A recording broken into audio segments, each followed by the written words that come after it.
Moi, je partagerai l'écran dans un instant, mais peut-être que je me présente rapidement pour ceux qui ne me connaissent pas. Je m'appelle Rodolphe Hullmann, où je suis arrivé au Grand Chalon pour monter donc à la communauté de communes du Grand Chalon, enfin communauté d'agglomération plutôt du Grand Chalon, pour monter en fait un incubateur, une sorte de tiers-lieu, et pour accompagner à la fois des entreprises, des étudiants, des industriels, etc. Et depuis 2 ans et demi, en fait, je me consacre à la transformation numérique de l'organisation interne, cette fois-ci, de la collectivité elle-même. Alors la collectivité, pour vous donner une idée, c'est une très grosse machine dans laquelle il y a plus de 2000 personnes qui travaillent. Et donc, c'est un peu assimilé à une grande entreprise, sauf que ben, c'est une collectivité publique. Alors, à part ça, dans mon cursus, moi, j'ai travaillé très longtemps dans le privé. En fait, j'étais dans le public que depuis 7 ans, mais j'ai travaillé toute ma carrière dans le privé, dans le domaine de ce qu'on appelait avant les NTIC, les nouvelles technologies de l'information et de la communication, ce qu'on appelle maintenant le numérique. Voilà. Et donc je connais Vianéo depuis pas mal de temps, depuis très longtemps même, puisque j'ai vu presque naître Vianéo quasiment. Enfin, on se connaît avec Séverine et Thomas depuis très longtemps. Et, euh, et je suis aussi éventuellement et occasionnellement certifié à la méthode depuis quelques temps. Voilà. Que vous dire de plus que quand je suis rentré dans cette mission pour la direction générale, ça s'appelle la direction générale des services. Chez nous, ça évoque peut-être rien pour les gens qui sont dans le public, mais en gros, la direction générale, c'est le chief executive, quoi. Enfin, pas tout à fait, mais presque. C'est le chief executive adjoint. La direction générale des services qui, elle, a créé une mission qu'elle a appelée e-administration. Donc, I avec un E, hein, e-administration pour administration électronique. Donc, c'est tout ce qui touche à la dématérialisation de, de la collectivité, des services publics d'une manière générale, hein, puisque c'est devenu une obligation hein, par décret, tous ces trucs-là. Il faut que les collectivités se dématérialisent le plus possible. D'abord pour tendre vers du zéro papier, puis ensuite pour bien sûr réduire les coûts. Enfin voilà, il faut dire ce qu'il en est. Hein, c'est que quand on fait ça, on réduit les coûts énormément. Donc, le premier truc auquel j'ai pensé quand je suis arrivé dans cette mission, je me suis dit, tiens, mais dans notre job, là, on va recommander, on va faire de la stratégie, on va essayer d'introduire des nouveaux processus et surtout des nouveaux outils. Et la question, enfin, le premier truc qui m'est venu à l'esprit, c'est de dire, mais on devrait utiliser Vianéo parce que il y a une forme de démarche innovante là derrière qui bouscule un certain nombre d'habitudes et donc c'est ce qu'on appelle la transition hein, ou la transformation numérique chez nous. C'est ça en fait, c'est qu'on risque de bousculer des processus, de bousculer des habitudes et en même temps d'introduire des choses nouvelles dans le dispositif. Et en introduisant des choses nouvelles, eh bien, est-ce qu'on répond bien aux besoins des utilisateurs? Et alors les utilisateurs, bien sûr, le premier truc auquel on pense quand on pense aux collectivités et au pouvoir public, on dit bah, les utilisateurs, c'est les citoyens. Or, en fait, on se rend compte qu'il y a quand même une strate en amont des citoyens qui vont utiliser les outils de dématérialisation, qui sont en fait tous les agents publics de la collectivité, qui, eux, sont en première ligne pour l'utilisation et la mise en œuvre des outils de dématérialisation. Et donc, nous, on s'est attaché dans cette mission e-administration où on est 3 maintenant et où on est 3 à être formés ou à se former en cours de formation à Vianéo. Eh bien, on a décidé finalement d'utiliser cette méthode pour essayer euh, au mieux d'approcher une solution qui soit acceptable par les agents publics. Et pourquoi est-ce que je dis ça? Eh bien, surprise, enfin surprise, je vais partager mon écran peut-être pour vous donner un aperçu de la manière dont on a suivi la méthode, dont on a un peu hacké aussi la méthode Vianéo pour nos besoins propres en matière de transformation numérique des collectivités. Alors, je vais partager mon écran, c'est bon. Donc, le constat, si vous voulez, qu'on a fait, en fait, et donc ça c'est pour faire suite à ce que j'étais en train de vous raconter, c'est que les logiciels de dématérialisation, donc au sein des organisations, sont souvent imposés par la hiérarchie. Et quand je dis imposés par la hiérarchie, c'est qu'ils sont soit imposés par les politiques qui ont assisté à des colloques, à des séminaires, à des machins, etc., et qui ont trouvé que c'était super intéressant d'avoir un logiciel d'IA qui fasse tel truc, ou de changer de messagerie parce que le système de messagerie est complètement obsolète, ou enfin bon, tout ce que vous pouvez imaginer comme sujet. Et les sujets dans une collectivité, ils sont très vastes, hein, ça va des compétences autour de l'eau et de l'assainissement, la petite enfance, la vie scolaire, la mobilité, les routes, enfin bon, donc vous pouvez imaginer toutes sortes de logiciels de dématérialisation par métier. Des métiers, il y en a, je sais pas, 50, 70 à l'intérieur de la collectivité. Et comme je vous disais, il y a 2200 agents au Grand Chalon. Et donc, on se rend compte que quand ces logiciels sont imposés par la hiérarchie, parce que le politique a trouvé que c'était sympa d'utiliser tel type de logiciel, ou que eh bien, le directeur général des services, ou le directeur du département, ou le directeur du département, le directeur métier, a été démarché par quelqu'un qui lui a dit vous devriez utiliser ça, et se met à l'utiliser. Ben, on se rend compte en fait que ces logiciels ne sont tout simplement pas utilisés dans la collectivité, ou parfois peu utilisés. Et donc cette décision qui est trop souvent descendante crée en fait des problèmes d'adoption. Alors le premier réflexe, c'est de dire ah ben on va former les agents. C'est parce qu'ils ne sont pas formés en fait. Donc on va les former. On les forme, ça ne change rien. Donc on dit on va les reformer, et on les reforme, et puis ça ne change toujours rien. Et du même coup, si vous voulez, ben, il y a en fait tout un tas de conséquences à ce constat qu'on a fait. Ben, c'est que par exemple, vous avez des logiciels qui sont utilisés par 10% des agents, alors qu'ils devraient être utilisés par l'ensemble de la collectivité si on voulait que les choses soient fluides. Et puis, il y en a, enfin, les 90% restants, eux, ils ont trouvé leur propre solution, en fait. Donc, je passe sur la question de la perte de temps et d'argent parce que ça, ce n'est pas vraiment un problème dans les collectivités, mais ça, j'y reviendrai pas dessus. Par contre, la question du détournement du logiciel, ça, c'est un vrai problème. C'est-à-dire que au mieux, le logiciel est détourné, et au pire, on crée des processus parallèles avec des outils qu'on maîtrise, comme par exemple Excel, et tout le monde y va de sa feuille Excel et de ses macros. Et bien sûr, aucune des macros ne discute avec les autres ailleurs. Et les fichiers en question, les fichiers Excel ne sont d'ailleurs même pas partagés, puisqu'il n'y a même pas de plateforme, ou alors les plateformes en question sont juste des dossiers qu'on partage et qui sont en fait non sécurisés. Et du même coup, alors ça, c'est pas vrai pour toutes les collectivités, je vous parle de mon expérience, hein. Il y a des collectivités qui sont plus avancées, d'autres encore moins, enfin bon, bref. Et puis, tout ça, si vous voulez, l'effet que ça a, c'est que ça renforce le travail en silo, c'est que bah, du même coup, le service public qui, lui, est prévu pour rendre des services aux citoyens, bah, devient non pas, j'allais dire totalement absent, mais devient moins efficient, voilà, moins efficace. Et on est toujours en train d'essayer de s'améliorer sur ce sujet. Et donc, pour s'améliorer, ben, au mieux, on va trouver un logiciel qui va pouvoir être utilisé par tous les agents et qui va pouvoir permettre de rendre des services à la population.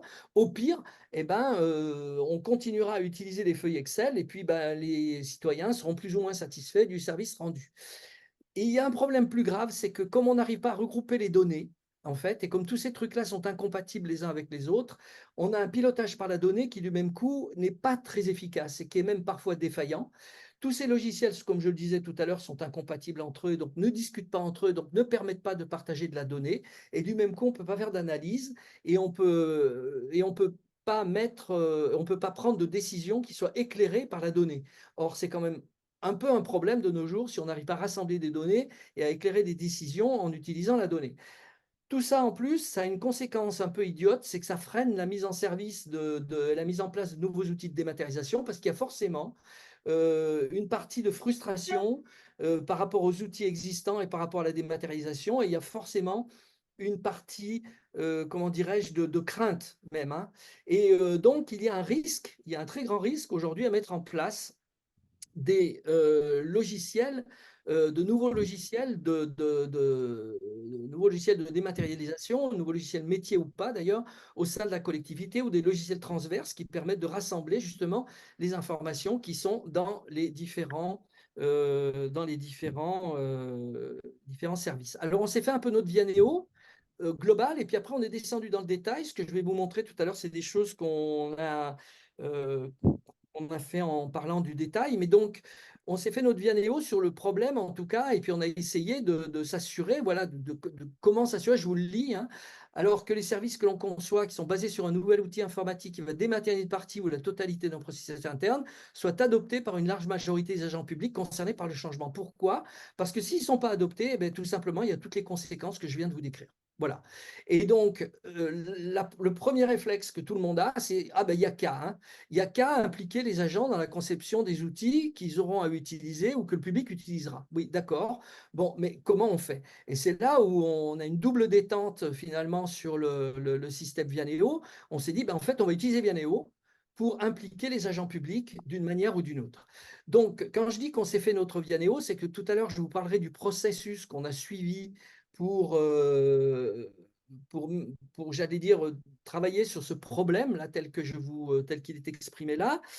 Et que donc, en fait, on va utiliser Vianéo aussi à un autre niveau, et donc je vous en parlerai dans un instant. Mais tout d'abord, en fait, un constat, si vous voulez, très important qu'on a fait, c'est qu'on s'est rendu compte que la transformation numérique, qui est aujourd'hui un véritable défi pour l'ensemble des collectivités territoriales, hein, parce qu'il y a un peu des obligations, il y a un peu des injonctions de l'État, il y a des injonctions des collectivités qui sont au-dessus des communautés de communes ou des communes tout court, qui leur disent, vous devez dématérialiser. Bon, d'accord. Mais le premier réflexe qu'on a quand on se dit on va faire de la transformation numérique en particulier, c'est dire ah, on va acheter des logiciels. Oui, sauf que le problème qu'on a constaté, c'est que ce n'est pas une question de technologie. Et ce n'est pas du tout une question de technologie. La transformation numérique, c'est avant tout la transformation des processus de travail, c'est la transformation de l'organisation.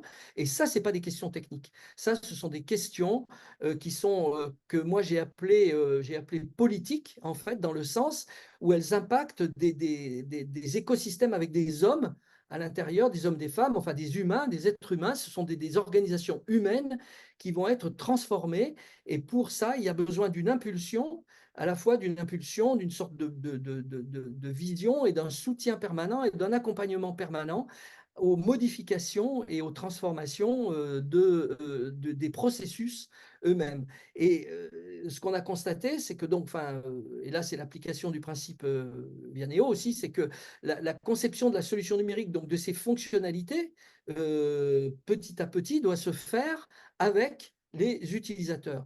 Et donc, quand je disais oui, mais comment? Ben, comment? C'est par l'utilisation de la méthode Vianéo.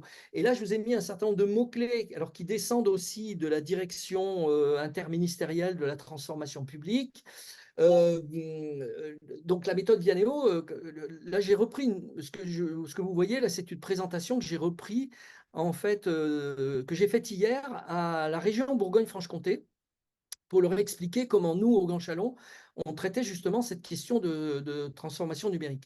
Et donc, je leur ai expliqué ce que c'était que la méthode Vianéo. Et là, vous avez un certain nombre de mots-clés hein, que vous connaissez tous. Je ne vais pas vous faire l'affront de vous les réexpliquer.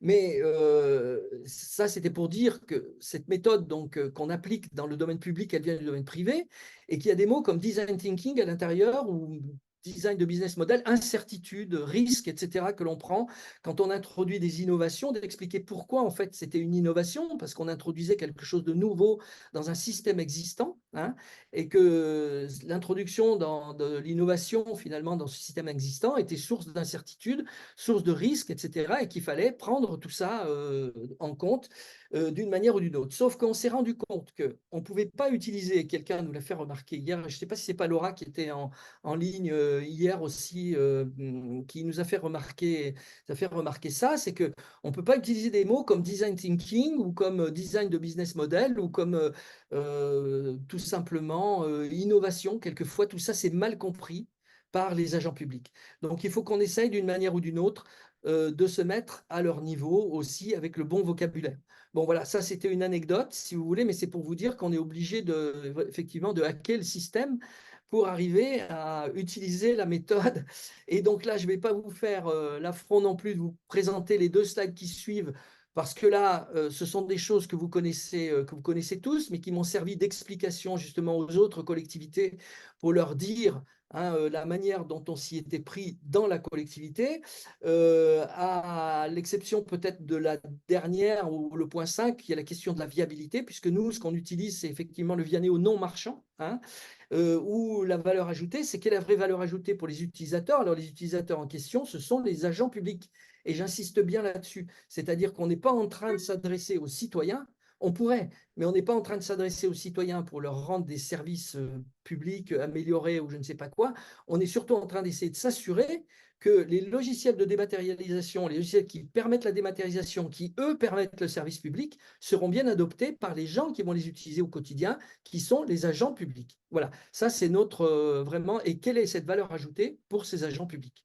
D'utiliser un logiciel avec des fonctionnalités données plutôt qu'un autre.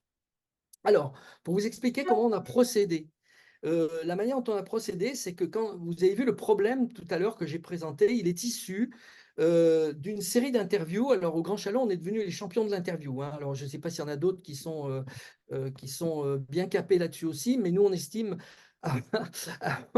avoir pas mal fait j'allais dire, nos preuves là-dessus.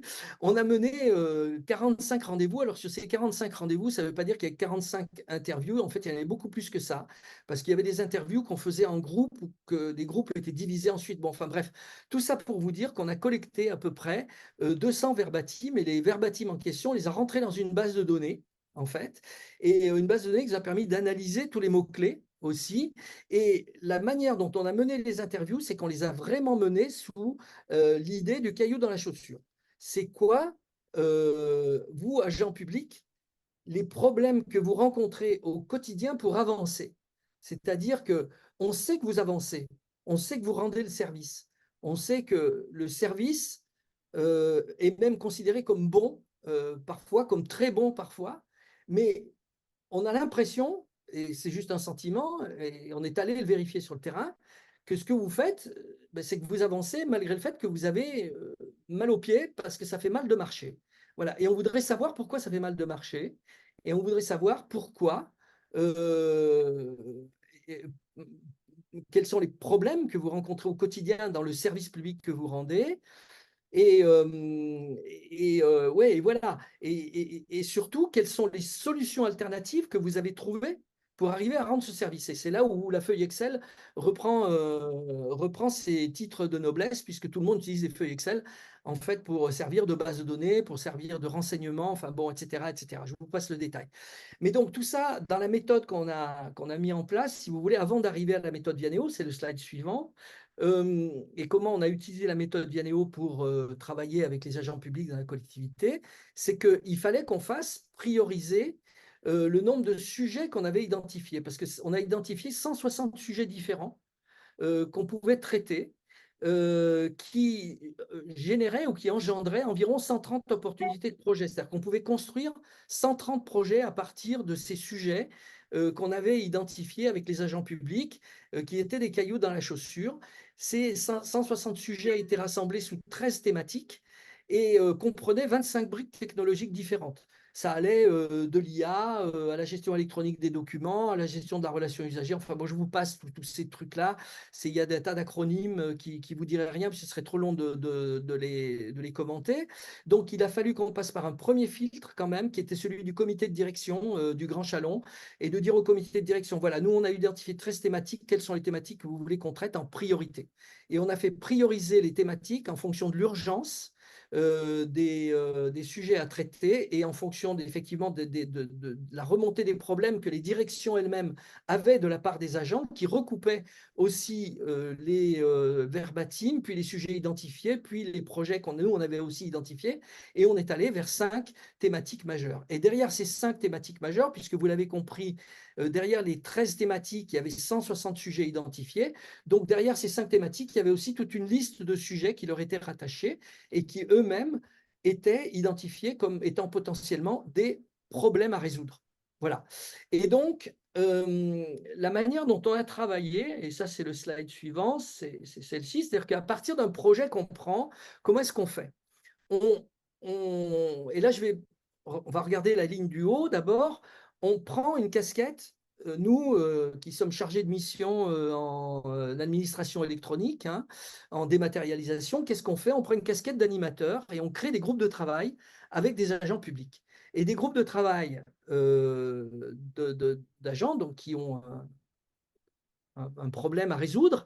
Et on sait qu'ils interagissent aussi parfois avec d'autres services de la collectivité. Donc, dans ce groupe de travail, on y met à la fois des gens qui ont des problèmes et des gens qui sont leurs, entre guillemets, clients potentiels.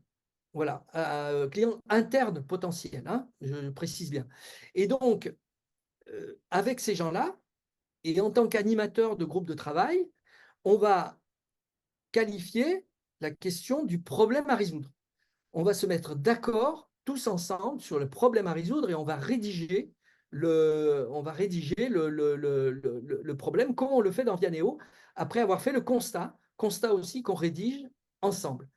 Et puis, tant qu'on en est là, alors ça prend un certain temps, hein, parce que bon, l'ensemble du processus, là, tel que vous le voyez, là, prend environ 3 mois et nécessite 5 à 6 réunions de 2 à 3 heures chacune. Hein. C'est quand même un processus qui est relativement long et touffu, mais vous allez voir que c'est justifié parce que il y a un très gros travail autour de l'écosystème, enfin ce qu'on appelle l'écosystème chez nous, hein, qui n'est pas tout à fait l'écosystème, qui est plutôt le processus, en fait, le processus métier qui est dans lequel on va trouver le problème à résoudre.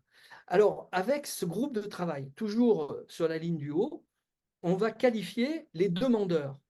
Et on explique bien aussi dans la méthode Vianéo ce qu'on entend par demandeur, avec les besoins que tous ces demandeurs peuvent avoir. Donc, qui peut avoir des besoins?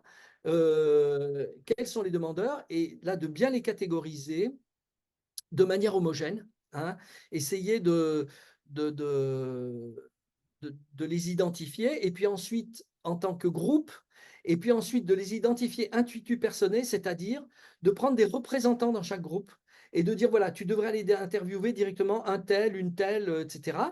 Et donc, je passe à la ligne du dessous, puisque à ce moment-là, on prend notre cape de Superwoman et de Superman, chef de projet, qui va aller sur le terrain interviewer les demandeurs qui ont été identifiés par le groupe de travail.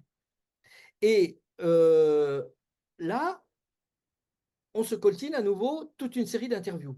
Et dans le projet que je vais vous présenter, le cas le projet pilote, le cas d'école que je vais vous présenter dans un instant, et on terminera par ça d'ailleurs, on a mené par exemple une cinquantaine d'interviews à nouveau. Une cinquantaine de personnes, une cinquantaine d'interviews.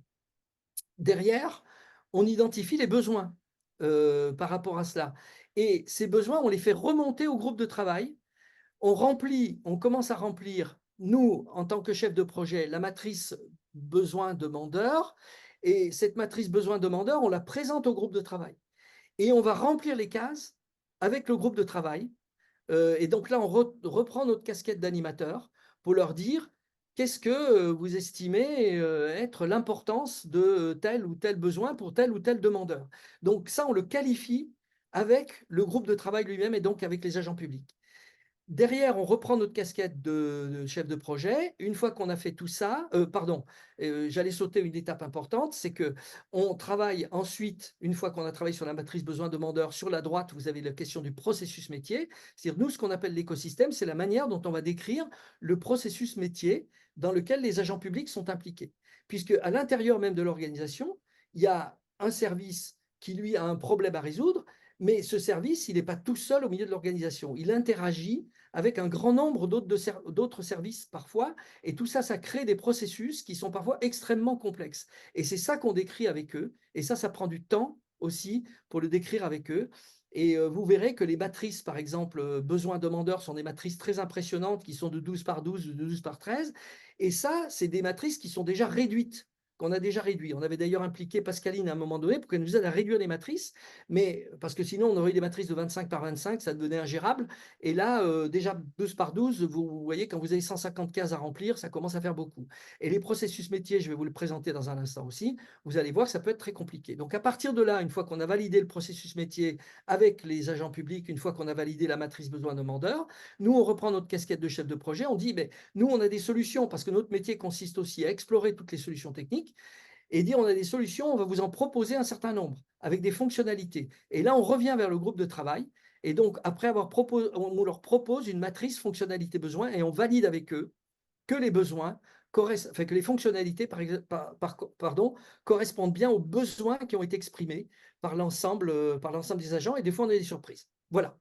Donc, ça, c'est pour vous expliquer comment on travaille. On travaille en fait en deux temps. On est à la fois des animateurs de groupe et à la fois des start-upers qui proposons des solutions. Hein. Le projet pilote sur lequel on a travaillé, c'est un pilote qui est qui est lié à la plateforme collaborative pour les marchés publics. Les marchés publics, vous savez, c'est la commande publique. Dans le domaine des collectivités, c'est un sujet qui est très important parce qu'on manipule énormément de documents. Et il n'existait pas de plateforme collaborative pour créer de manière collaborative au sein de l'organisation justement une plateforme qui permette de partager à la fois des documents pour les créer, pour les signer, pour les amender, pour faire enfin bon, toutes sortes de choses. Voilà. Et ça, c'était le problème de la commande publique. Donc, dans le groupe de travail, on a mis des gens de la commande publique et on a mis des gens du service architecture, parce que le service architecture est le plus gros consommateur de marché public dans la collectivité. Donc, on a mis à la fois des utilisateurs et à la fois les agents publics qui, eux, étaient demandeurs d'une solution. Alors, si on fait un petit tour sur la plateforme, je vais voir. Alors, est-ce que, pour vous faire voir, je suppose que vous ne voyez pas Pour le, l'instant, on voit juste ta slide pour l'instant. oui, juste ma slide. Donc, je vais arrêter le partage et je vais le reprendre. Hein. Je vais le reprendre sur celle-là. Est-ce que vous la voyez? Oui, on voit la plateforme cette Vous fois-ci. voyez la plateforme. D'accord. Alors, sur la plateforme, là, vous voyez, il y a un projet qui s'appelle Plateforme collaborative marché public. Donc, je vais aller directement au bilan. Hein. Ce n'est pas la peine qu'on perdre trop de temps, mais voilà la matrice dont je vous parlais tout à l'heure, qui est cette matrice donc, que vous connaissez, qui est la matrice besoin-demandeur. Vous voyez, il y a 13 besoins qui ont été identifiés. Et là encore, je peux vous dire qu'on a considérablement réduit les choses. Et les demandeurs, il y avait 12 types de demandeurs, hein, parce que ce n'était pas chaque fois une personne, mais c'était chaque fois, si vous voulez, si je prends par exemple les conseillers du service marché ou le conseiller responsable achat, dans chaque direction de la collectivité, il y a des gens qui sont en charge des marchés publics. Et ces gens-là sont en relation directe avec le service de la commande publique. Donc, vous voyez la complexité du système. Alors, bien sûr, au milieu de tout ça, vous avez les directeurs généraux adjoints, le DGS, vous avez le service marché lui-même. Hein, vous avez la responsable du service marché, vous avez des représentants des services qui ont des droits de regard, comme par exemple les gens qui sont dans le RGPD et tout ça, etc. Et nous qui pensions qu'on allait traiter un problème de création de documents, on s'est rendu compte d'une chose, c'est qu'en fait le problème principal que les gens avaient, c'était qu'ils voulaient garantir la confidentialité des informations de marché, parce que pour l'instant, pour l'instant jusqu'à une date récente, elles étaient partagées de manière un peu à la one again, comme on dit, hein, et c'est-à-dire que l'accès confidentiel n'était pas forcément garanti dans toutes les circonstances. Et donc, il fallait absolument garantir la confidentialité des informations de marché parce que vous vous rendez compte l'impact que ça peut avoir pour une collectivité, surtout en matière juridique. Hein. Donc, ce qui est le cas en fait aujourd'hui, voilà. Bon, puis il y avait des besoins d'archivage qui étaient prégnants, il y avait de disposer d'une procédure rapide avec des modèles, avec des choses comme ça, etc. Donc je passe là-dessus, et puis je vous montre quand même, je vous fais voir l'écosystème. L'écosystème, alors attendez, où est-ce que je vais trouver ça?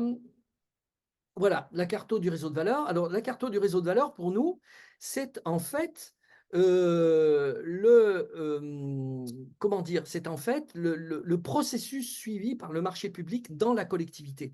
Alors ici au centre, donc vous voyez peut-être pas très très clair, mais ici au centre, vous voyez, vous avez le service de la commande publique, donc le service qui centralise en fait l'ensemble des marchés publics de la collectivité. Puis là, vous avez le service architecture. Et dont on se rend compte, ce qu'on s'est rendu compte en faisant ça, c'est que finalement, nous, on pensait que c'était la commande publique qui avait vraiment besoin de cette plateforme collaborative. D'abord, on s'est rendu compte que ce n'était pas pour créer des documents, mais pour faire autre chose. Et puis là, on s'est rendu compte que finalement, j'allais dire, notre client principal dans tout ça, ben, c'était bel et bien le service qui allait créer le marché public et pas finalement le service de la commande publique qui centralisait, lui, l'ensemble des marchés. Donc, on a déplacé nos points de vue avec tout ça. Et ça a été l'énorme intérêt de pouvoir créer, cet écosystème et ce processus. Alors, qu'est-ce que je voulais vous faire voir encore? Je voulais vous faire voir dans les bilans. Alors, si je retourne comme ça, c'est parce que je n'ai pas accès à cause des… je voulais vous faire voir les fonctionnalités du MVP, peut-être en 2 mots, ou la priorisation des fonctionnalités. Voilà, dans la priorisation des fonctionnalités, on s'est rendu compte, bon, on a construit ensuite la solution hein, en disant, alors ce qu'on appelle la GED ici, vous voyez la GED multidimensionnelle, en fait, la GED, c'est la gestion électronique des documents multidimensionnels, c'est-à-dire qu'elle est accessible par service avec des mots-clés, en fait, chaque fois. Et les services n'accèdent qu'aux documents auxquels ils doivent avoir accès au sein de la gestion électronique des documents. Mais l'outil d'archivage qui archive définitivement le marché fait partie aussi des fonctionnalités, par exemple, l'outil de gestion du cycle de vie du marché. Enfin bref, il faut qu'on trouve, si vous voulez, des fonctionnalités. On en a identifié 18 et là aussi, on les a,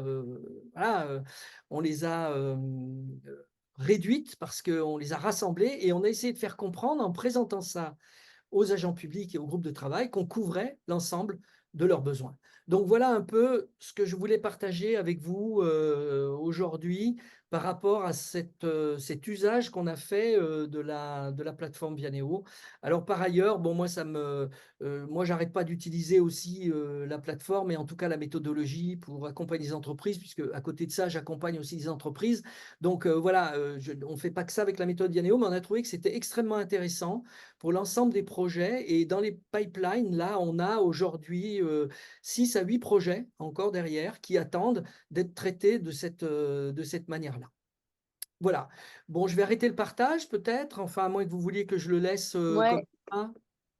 je pense que une fois de plus, on a été gourmand, Ouais, on est trop ambitieux sur le ambitieux. fond. Donc, on va faire un teasing pour la prochaine fois en se disant que la grille d'évaluation, ce sera central. Le seul Et, sujet, ouais, et exactement. voilà, et le seul sujet est Mais plutôt plein de sujets. prendre le temps de questions-réponses. Je vois que Voilà. Alexandre, tu as la main levée.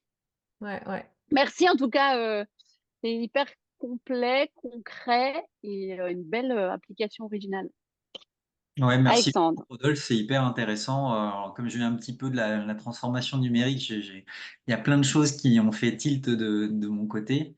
Alors ma question, je pense que ça fait un bout de temps que j'avais la main levée, mais je pense que c'était sur la partie chef de projet en fait. Et j'avais une question pour savoir comment est-ce que tu as constitué cette équipe-là? Est-ce que c'était des gens qui étaient extérieurs à la collectivité ou est-ce que tu avais été chercher justement des représentants en interne ou des compétences en interne au sein de la collectivité qui étaient par exemple dans les groupes de travail ou voilà, des gens qui avaient ces compétences-là pour finalement les embarquer encore un peu plus. C'était une question voilà, complètement. Alors, c'est une bonne question. En fait, euh,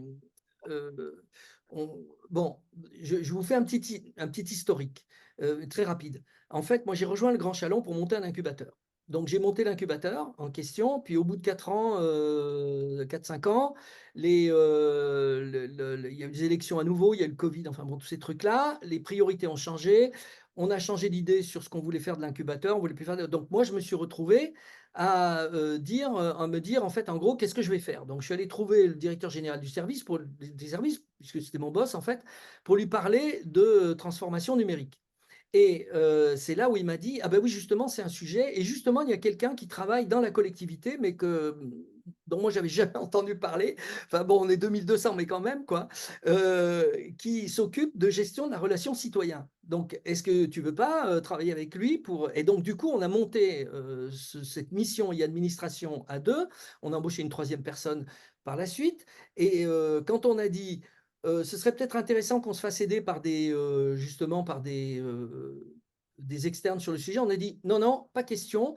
Vous êtes 3, vous êtes l'assistance à maîtrise d'ouvrage. Et donc, vous allez, vous, être les chefs de projet de toute cette histoire. Et donc, en fait, c'est nous, on est à la fois les animateurs de la mission et administration, on est à la fois les gens qui allons chercher les technologies, et puis on est en même temps l'assistance à maîtrise d'ouvrage de la collectivité sur cette question de la transformation numérique. Et donc, on a monté toute la stratégie de transformation numérique de la collectivité avec toute la transversalité que ça implique, parce que, juste pour vous donner une idée, la collectivité, 2200 personnes, entre 50 et 70 services, ça dépend comment on compte, enfin bon, etc. Je passe les détails.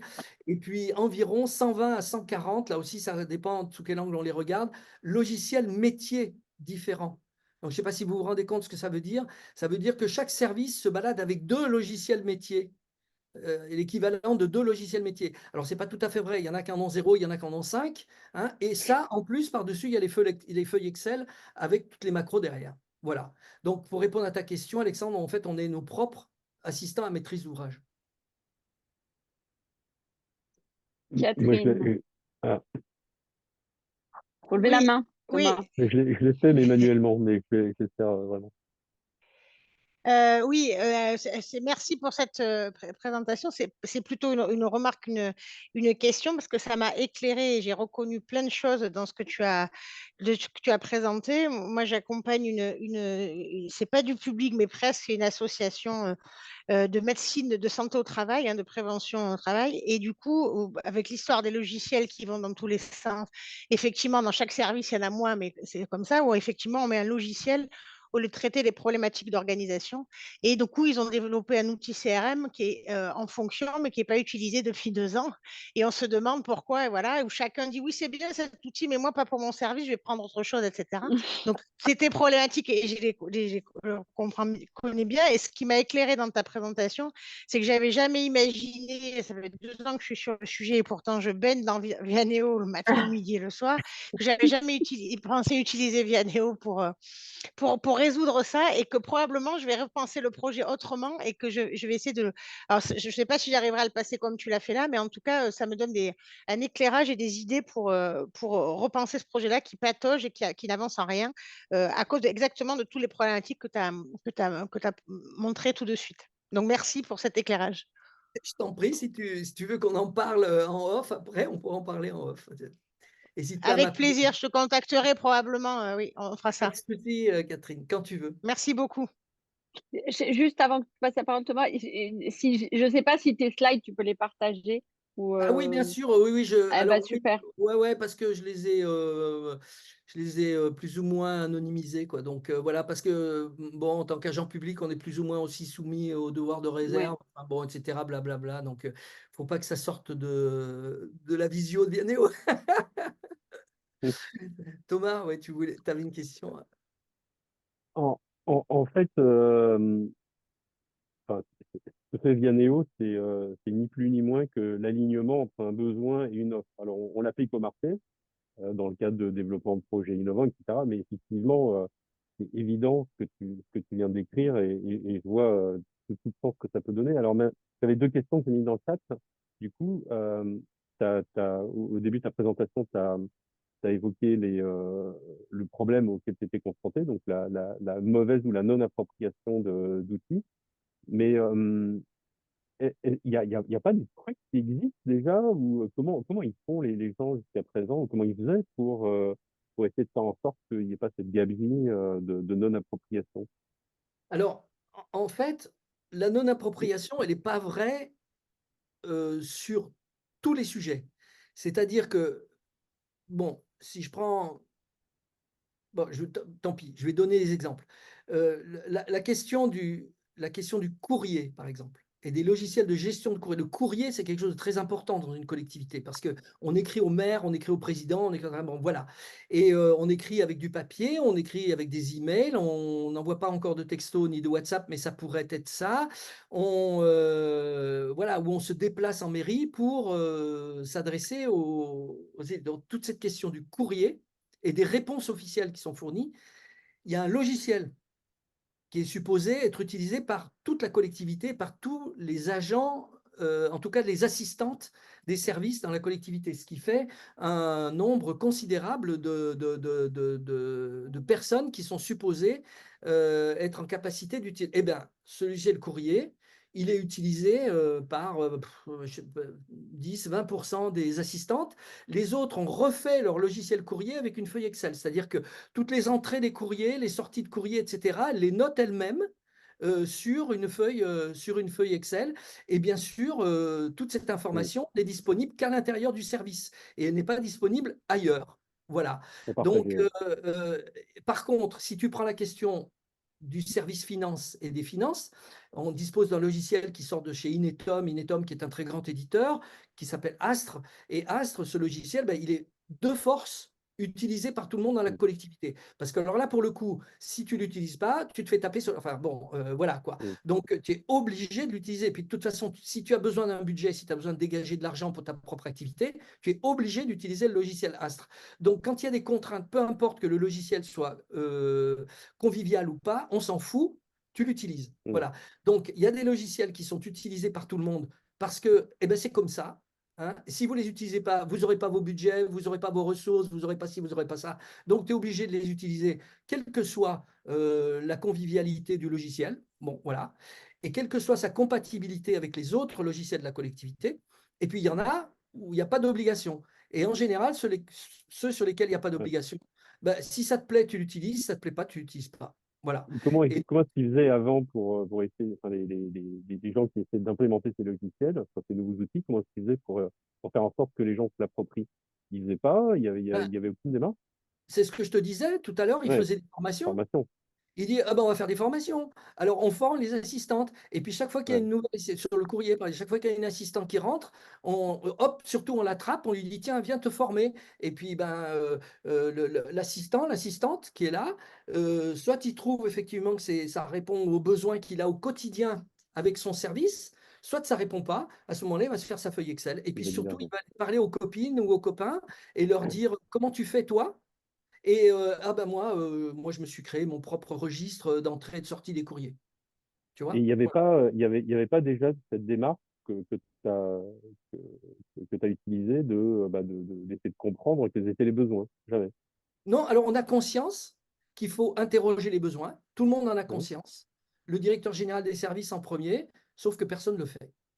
Alors, si Ok. de temps en temps, on dit, ah, ce serait bien qu'on essaie de collecter les besoins au niveau, alors on le fait de manière ponctuelle au niveau d'un service ou d'un service Hmm. gestionnaire, et ce qu'on appelle un service utilisateur, donc c'est-à-dire des gens qui sont supposés se parler entre eux, donc on le fait un peu comme ça. Et puis, ben, parfois ça marche et parfois ça ne marche pas. Mais nous, on travaille beaucoup sur la transversalité et aussi sur la possibilité pour la collectivité, parce que ça, c'est un enjeu majeur aujourd'hui, la collectivité d'interconnecter au travers d'un bus l'ensemble des logiciels, justement, pour collecter les données dans un lac de données, ce qui va permettre ensuite de piloter la politique publique, parce que c'est ça l'enjeu aujourd'hui, et de mettre éventuellement de l'intelligence artificielle derrière. Voilà. Du coup, est-ce que ça veut dire il y a un boulevard pour Vianéo et pour ce genre de démarche, enfin, en utilisant Vianéo, auprès de collectivités, mais toutes ces grandes structures, en fait, que dès qu'il y a un grand groupe ou quoi, ça devient un bordel, quoi. Donc, Oui, mais je pense qu'il y a un boulevard, enfin moi, je pense qu'il y a un boulevard pour ça. Dans les collectivités, la question qui se pose, ça va être la question de comment est-ce qu'on fait pour financer un logiciel de plus qui va être la plateforme Vianéo. Alors, moi, j'ai dit, mais attendez, j'ai fait cette présentation hier à la région Bourgogne, hein, à la région Bourgogne-Franche-Comté, pardon. Il y avait quelques utilisateurs qui étaient là, on n'était pas très nombreux, mais tout ça, ça a été relayé, enregistré, relayé, etc. Enfin bon, et il y a une trentaine de personnes, en gros, qui sont des responsables de ce qu'on appelle les territoires intelligents et durables au sein des collectivités qui pourront bénéficier éventuellement, s'ils ont envie de le regarder, de ce webinaire qu'on a fait hier. Donc la question du financement du logiciel, moi je leur ai dit, mais si vous n'y arrivez pas, mettez-vous à plusieurs collectivités, en fait. Et puis, on traite un certain nombre de problèmes chaque année, mais mm, je veux dire, comme je le disais, traiter un problème, c'est 3-4 mois. Donc, vous allez traiter combien de problèmes par an? Vous allez en traiter, je ne sais pas, 3 ou 4 au maximum. Donc, c'est quand même pas la mer à Mais boire. là, mais là, là Et c'est pas un problème de coût logiciel, c'est un problème du conseil. Enfin, alors, c'est peanuts, oui, la partie logicielle par rapport au temps qui a passé. oui, alors c'est ça, c'est-à-dire que c'est un problème de conseil. C'est-à-dire que moi, j'étais familier avec la méthode Vianeo, donc du coup, j'ai converti mes copines et copains de la mission et administration. Et je suis d'accord avec toi.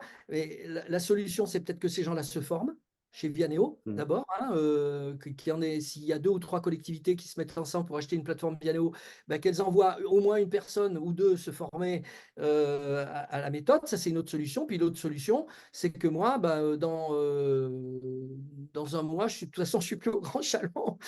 Et j'ai bien l'intention, si tu veux, d'essayer de voir s'il n'y a pas des choses à dérouler dans ce domaine-là. Mais pour le coup, je vais travailler pour moi, quoi. Voilà. Ok. T'es en mute. T'es en mute. Voilà. Ah, c'est une problématique, à mon avis, qui n'est pas uniquement en collectivité, qui est Oui, toute oui. organisation. Donc voilà, c'est pas. Et je pense que ce qui est intéressant, c'est que c'est pas pour autant des grandes innovations, mais c'est des enjeux vraiment de Non, c'est de ancrage de mémoire. l'appropriation. Ouais. C'est une colonne vertébrale. On fournit une colonne vertébrale méthodo et outils Oui, pour l'appropriation Pour, dans ouais, dans des absolument. grandes structures, quoi. pour mettre Absolument. l'utilisateur au centre, en fait, hein, c'est ça hein, le C'est point. ça. Ouais. Mettre C'est l'utilisateur ça. au centre. Et Marianne est partie, mais je sais qu'elle l'utilise Ouais. aussi comme ça sur ses projets à Marianne Gollet. Donc c'est Ouais. vrai Elle que a fait tout un projet de grande transformation IT, d'évolution d'un CRM, en embarquant son équipe avec Vianney. Donc c'est Et, vraiment je- son et je, sujet. je vous renvoie au-delà de l'article qui a été publié sur la plateforme du blog de Oui, Vianney hier sur ce sujet-là, oui, je vous renvoie aussi à un autre article qui est intéressant et qui, coïncidence, est paru hier matin de Philippe Silberzan sur le ah oui, sujet de la transformation, oui. où il explique texto ce que j'étais en train d'expliquer hier matin et cet après-midi, que la question de la transformation numérique n'est pas une question technologique. La question de la transformation, c'est pas appliquer une solution technique sur un sujet qui est un sujet humain. C'est un sujet politique et éminemment politique parce qu'il doit découler de décisions politiques d'une part et qu'ensuite, c'est travailler sur la transformation d'écosystèmes humains, en fait, qui sont constitués par des humains. Et ça, c'est de la politique. C'est pas de la technique. Et donc, le sujet, il n'est pas technique.